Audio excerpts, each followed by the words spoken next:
జోగులాంబ గద్వాల జిల్లా కలెక్టర్ కార్యాలయ సమావేశ హాల్లో సమాచార హక్కు చట్టంపై రాష్ట్ర సమాచార కమిషనర్ ఆధ్వర్యంలో పిఐఓ అపిలెట్ అధికారులకు చట్టం పట్ల అవగాహన సదస్సులో సమాచార హక్కు చట్టం కమిషనర్లు పివి శ్రీనివాసరావు, దేశాల భూపాల్, శ్రీమతి వైష్ణవి మేర్లా, జిల్లా collector BM Santosh, SP Srinivasulu పాల్గొన్నారు.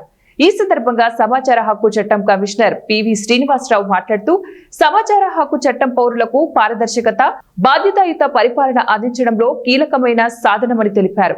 రాష్ట్రంలో 17,000 ఆర్టీఐ కేసులు పెండింగ్ లో ఉన్నాయని, అందులో జోగులాంబ గద్వాల జిల్లా కూడా ఒకటి అని తెలిపారు. వీటిని త్వరితగతిన పరిష్కరించేందుకు జిల్లాల పర్యటనలు చేపట్టడం జరిగిందన్నారు. పిఐఓ అధికారులు ప్రజలకు సమయానికి పూర్తి సమాచారాన్ని అందించారని, ఆర్టీఐ దరఖాస్తుల పరిష్కారం ఆలస్యం కాకుండా చట్టంలో ఉన్న సమయ పరిమితి లోపల సమాధానం ఇవ్వాలని ఆదేశించారు.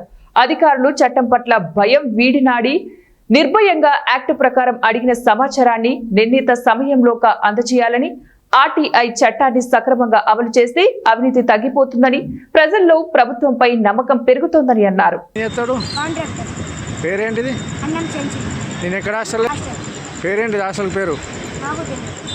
ఎన్ని రోజులు ఉంది హాస్టల్లో ఉన్నావు? హాస్టల్ ఎన్ని రోజులు ఉంటున్నావు? బయటకు ఎందుకు వెళ్ళినావు? పారిపోయినావా? నీకు ఉన్న బుద్ధి కాలేదు, పారిపోయినావు హాస్టల్లోకి వెళ్ళి. బస్ కింద పట్టుకున్నావా? లారీ కింద వాడు నాకు వచ్చి చెప్తే నేను ఇక్కడ పట్టుకొచ్చా.